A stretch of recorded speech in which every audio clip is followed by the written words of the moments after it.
The Morgan Report with David Morgan.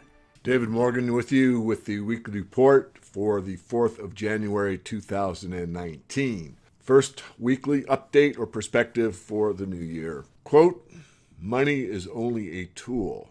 It will take you wherever you wish, but it will not replace you as the driver." Ayn Rand. Thought that'd be a good one to start this year with. And let's get right with the end of the year update as far as the metals across the board. Shout out to Bob Johnson of Gold Sheet Email. He's been doing this for years, does a fine job, and you can get this information for free. So reading across the board here, aluminum was off 16% for the year. Cobalt off 26% for the year. Copper about 17%. Lead about 19%. Moly was the big winner of 62% up for the year. Nickel off 13%, tin about flat, off about 2%, and zinc off about 24%. Gold was off for the year, 1.6%. Palladium, as probably everyone that follows metals knows, the big winner this year, 19% up for the year. Platinum was off 14% for the year. Silver off 8.5% for the year, and the gold-silver ratio increased by 7.6%. The HUI, XAU, and dollars, both the gold indexes, the HUI and the XAU, were off 16.5 and 17.1% respectively. Dollar was only up 4.2%. Crude oil off 23%. Heating oil off 18%. Natural gas was flat, and gasoline was off 26%. And the oil indexes were off, as you can see on the screen. Looking at the markets in general, Apple plunged on a sales warning from China. Apple has obviously fallen short of expectations, and the stock took a big hit. The indexes are failing as they're hitting overhead resistance levels. This is typical. I do believe we're probably in a bear market. The Treasury yields fell to yearly lows as bond prices moved the opposite direction. They moved up. Gold and the yen benefited as safe haven buying continues. And December factory gauge has the biggest drop in 2 years. So this is very big for the physical economy, for those that pay attention to not only what the market's numbers are, which are not that significant in my view, meaning that the physical economy is what we really have to look at. And of course, this gauge showing a big drop, that is a huge warning as far as I'm concerned.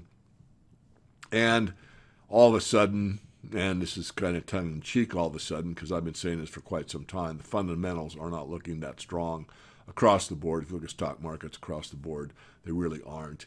And again, I think that we are probably in a bear market for equities across the world. There's always exceptions, and there is rotation and everything else, but as we all know, gold is the most negatively correlated asset, so we will see more money coming into gold in 2019. I do believe it's going to be a good year for gold.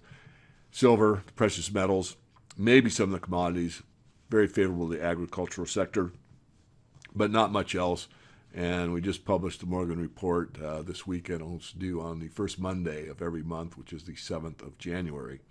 And the first article up is Mitch Shedlock, and this is an article, What Could Possibly Go Wrong, talking about the debt in the globe going from 184 trillion to 247 trillion in the second quarter of 2018.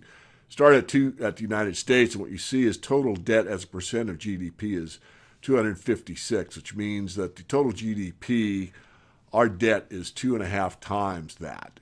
If you go to Germany, it's 1.7 times. You go to Japan, it's nearly 4 times. So that means everything that you manufacture in Japan, all the economic activity, their debt is 4 times greater than that.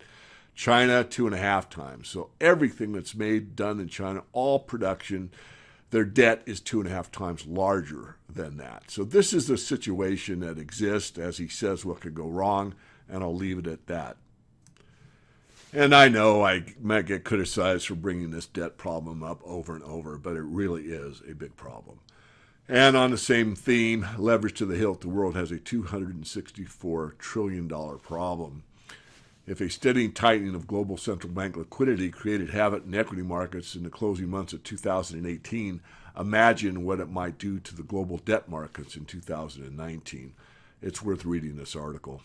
I might term this the everything bubble has popped, It may have popped. This is the everything is plunging. Stocks, yields, dollar tumble as ISM and Apple panic spreads. So we can see this chart of the Dow. This is from Zero Hedge, which I usually quote every week, and I won't read it to you, but as the title of the article is really all you need to know. I think you should read the article, but you can see what the Treasury yields are looking like, and it is not looking good out there. Again, this is the year to begin.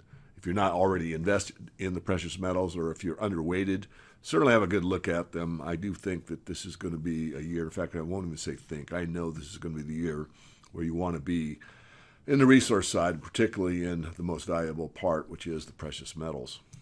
Another theme that I've stressed over 2018 and before that, really, and that is the de-dollarization, another Zero Hedge article, why these five nations are backing away from the buck. And most of you that follow this work know that China, Russia, several countries, the BRICS in particular, have made a move to really move away from the dollar as much as possible. The article goes into Iran, Russia, as I just mentioned, and why they're doing so. And this, of course, is something that most in the mainstream really never address, but it's very important to know, especially those that follow the gold sector know that both China and Russia have been importing a great deal of gold, as well as India, and this continues unabated. And moving on to gold, silver, and a little bit about the Morgan Report's new issue for January. I just want to read a few headlines.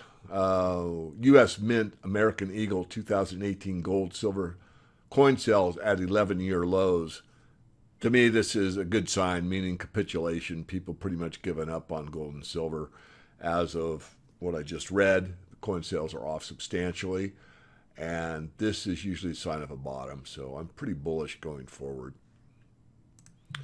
Gold will rise as stock market bubble is pricked, according to Eric Sprott, one of the largest fund managers of Canada. He's now retired, and he works as the CEO of Kirkland Lake, which is one of the best holdings that we recommend in the Morgan Report. It just keeps going up and up and up, and our members are pretty happy about that.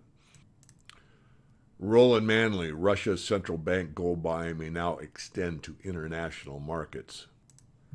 And a non sequitur, this is from the New York Sun. Trump should take on the Fed. I'm going to be doing a podcast with Dave from the X22 Report regarding the possibility of the Fed being challenged during the Trump administration. I think this is a very interesting topic that not too many have discussed or are willing to discuss, but I'll bring him on my podcast here in the not too distant future, so stay tuned for that. And lastly, for gold, before saying a little thing about silver, again from the New York Sun, watch for, quote, in the money we trust, end quote, on public broadcasting. Coming soon to public television station near you is a documentary favoring the gold standard. If that seems improbable, it may be from underestimating the determination of Steve Forbes. He's the author of the book, quote unquote, Money, on which the film is based. The book is about how, in the words of its subtitle, the destruction of the dollar threatens the global economy and what can be done about it. So I'll keep you abreast of this from these podcasts. And moving on to silver news, I'll just read the headlines. Ingestible capsule powered by silver oxide battery. Black silver holds promise of more efficient solar cells and powerful sensors. Silver and seaweed attack biofilms. Silver's industrial demand remains strong. Artificial nerve cell using silver moves artificial intelligence forward. And the Royal Canadian Mint offers 5-ounce silver polar bear coin. And finally, let me talk a bit about the Morgan Report and close out. For this month in January, we covered several things. Our outlook for 2019 with the metals, and also what's going on in the economic situation vis-a-vis the Fed primarily. But what I wanted to stress on this update for the first one in January 2019 is it's a good time to consider a subscription to the Morgan Report. In this new issue that will be released on Monday, the 7th of January, I'm doing this on the 4th, we have a new gold company with some pretty interesting results. Remember that 32.2 grams per ton is equal to 1 ounce of gold per ton. Those type of grades are unimaginable these days, although they do exist from time to time. So I'm going to read you some drill results. And for those that understand gold mining, they may pique your interest. I'm going to give the widths as well. So, and this is a very shortened list. I didn't try to cherry pick. I might have gone for the high ones, but pretty much across the board, this is what they have received so far. 5 meters at 15.3 grams per ton gold. That's about half an ounce a ton.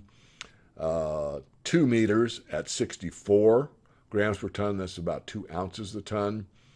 Let's find a weak one here. 9 meters at 8.2 grams per ton. Remember, most gold mines today are mining about 1.5 to 2.5 grams per ton.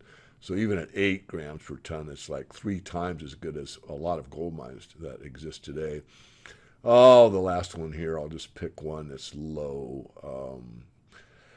7.3 meters at 13.7 grams per ton gold. Now that is in the section in this one area that is underground situation, whereas what I'm going to read you now is another part of what this company owns, because they own more than one project, or potential project, I should say. And this would be more amenable to an open pit situation. But here we have still grades that are well above average. 14 meters at 2.8 grams per ton. So that's about average, what I said, at the higher end. 4 meters at 9.7 grams, 15 meters at 4 grams, 9 meters at 4.8 grams, 2.6 meters at 7.8 grams. This is below the pit, so the pit design could be extended. I won't speak for the company. But these are a very, very good situation. It would give an after-tax internal rate of return of probably over 90%. And we're not making this stuff up. We just report it and bring it to our members. The advantages of gold mining companies is that you get a lot of leverage in gold, but I always stress you should have physical metal first, and if that's the only place you go, that's a great place to be. You don't have to move into a higher risk reward situation, but as I've asked members in the past, would you like to own a gold coin, or would you like to own a goose that lays the golden egg, that lays a gold egg over and over and over again? And that's potentially what you have if you get the correct information to make the correct decision to buy the correct companies at the right time. Now is the right time as far as I'm concerned. I'll leave it at that. Remember, there is nothing more powerful than the truth. Let me wish everyone a happy, prosperous, and wonderful, peaceful 2019. I will be back with you next week. Stay up to date on everything in the global economy, the currency crisis, cryptocurrencies, and the hard asset sectors such as gold and silver. Sign up for our free weekly perspective updates at themorganreport.com. While you are there, be sure to check out our membership services, where you can get expert trading recommendations and read analysis for just $50 per month. The Morgan Report is a world-class publication aimed at helping you secure your financial independence, regardless of the economic outlook. It's the knowledge you need to protect and grow your wealth.